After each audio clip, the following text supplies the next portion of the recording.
새 아침의 말씀입니다. 경기도 용인시 수지구 풍덕천로 수지 더사랑교회 이수환 목사입니다. 오늘 새 아침에도 행복하시고요. 사랑하시고요. 성령 충만했으면 좋겠습니다. 오늘 새 아침에 선한 목자라는 제목으로 하나님의 말씀을 함께 나눠보도록 하겠습니다.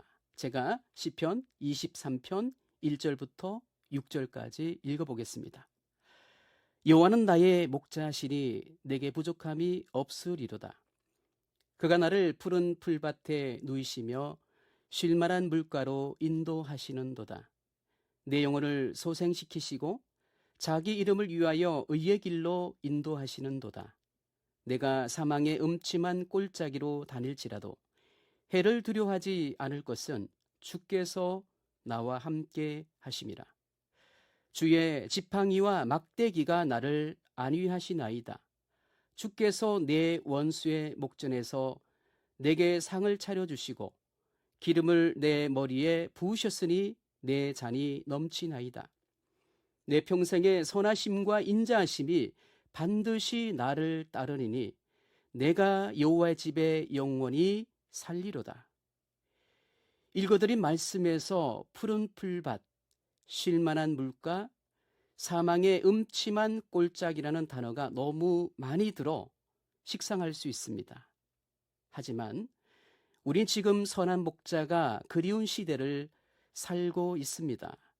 선한 목자 같은 대통령, 그런 국회의원, 그런 사장, 선한 목자 같은 목사, 그런 남편과 아내, 선한 목자 같은 친구와 그런 이웃 등 우리는 그렇게 가까운 곳에서 선한 목자를 만나고 싶어 합니다. 아마도 시편 23편이 우리에게 주는 감동의 이유가 무엇일까요? 그 낭만적인 말씀 뒤에 암울한 현실과 소망이 절절히 묻어 있기 때문입니다.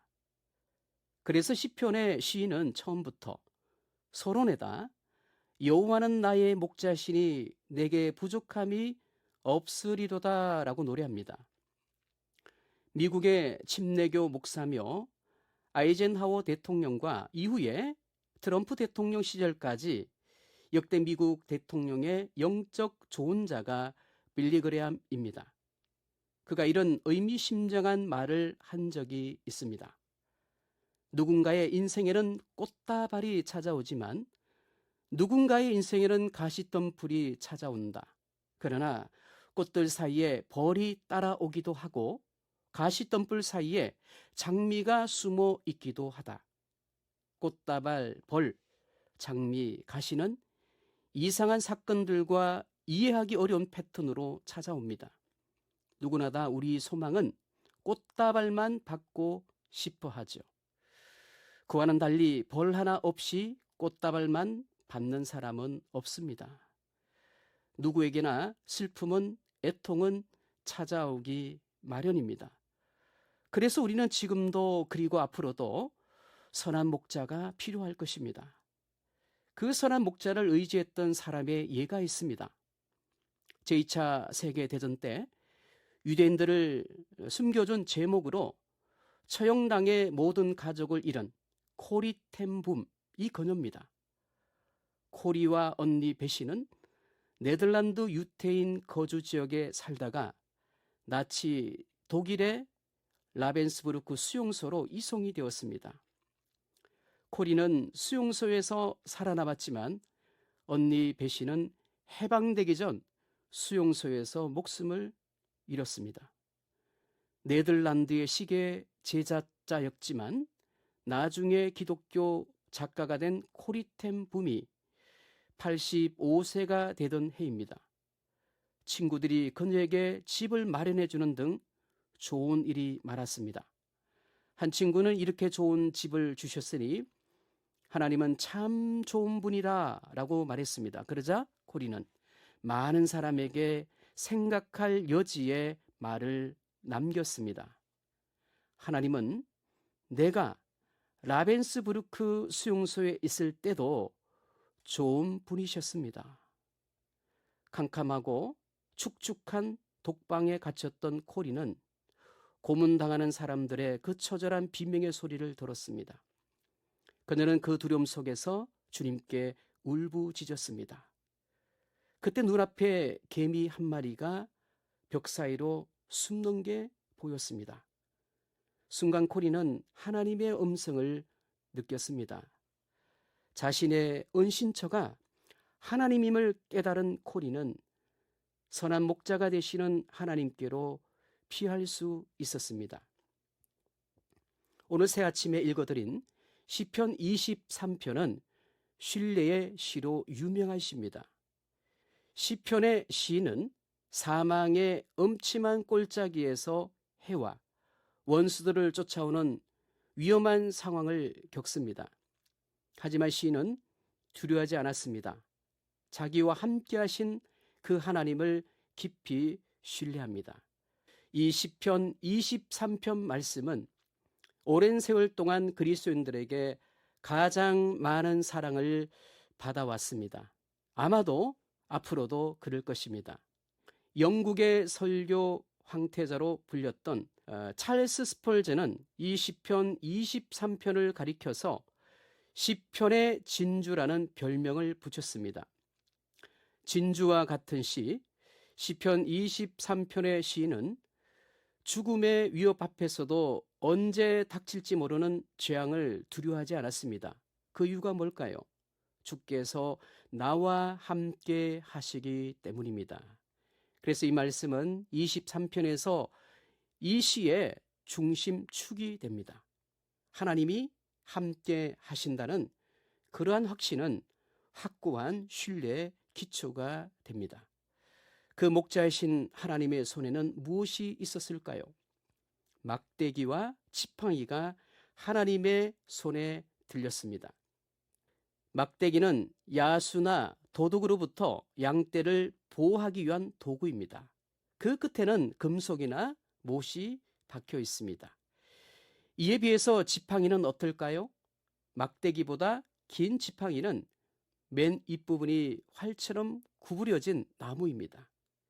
양떼를 인도하고 통제하기 위한 수단으로 사용됩니다. 이처럼 목자는 보용 막대기와 인도용 지팡이를 들고 그 양떼를 철저히 보살피는 데 있습니다. 인생을 살다 보면 우리에게 위험이나 도전이 닥쳐오기도 합니다. 어려움이나 아픔을 겪기도 합니다. 우리는 살면 살수록 고통과 아쉬움이 쌓여가는 아주 복잡하고도 고단한 삶을 삽니다.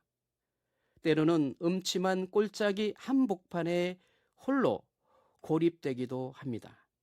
하나님은 그럴 때마다 우리 인생의 외로운 나그네 길에 찾아오셔서 친히 목자가 되어 주십니다.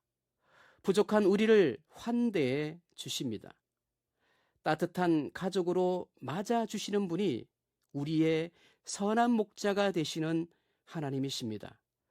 주께서 나와 함께 하신다는 그 믿음이 있기에 우리는 퍽퍽한 인생이라 할지라도 살맛이 납니다.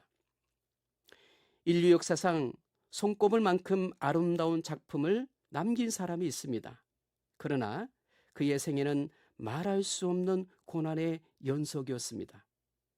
그가 10살도 되기 전에 부모님이 돌아가셨고 그를 키워준 형은 그를 몹시 미워했습니다. 그는 결혼한 지 13년 만에 아내와 사별했습니다. 재혼한 그에게는 모두 20명의 자녀가 있었습니다. 그런데 그 중 10명은 어려서 죽었습니다. 한 명은 20살쯤 되어 죽었습니다. 한 명은 지적 장애를 가지고 있었습니다. 평생 가난했던 그는 나이가 들어서 그만 시각 장애인이 되고 말았습니다. 뇌출혈로 쓰러져 반신불수가 되었습니다. 하지만 그는 계속 작곡을 했습니다. 결국에 불후의 명작을 남겼습니다. 그는 자신이 작곡한 칸타타나 오라토리오의 마지막 부분에다 항상 솔라데오 글로리아 오직 하나님께 영광이라고 서명함으로써 믿음의 고백을 적었습니다. 그가 바로 음악의 아버지며 교회 음악 작곡가 가운데 가장 뛰어난 요한 제바스티안 바흐입니다. 그의 삶을 통해 인간은 선한 목자가 되시는 하나님의 존재를 알 수 있습니다.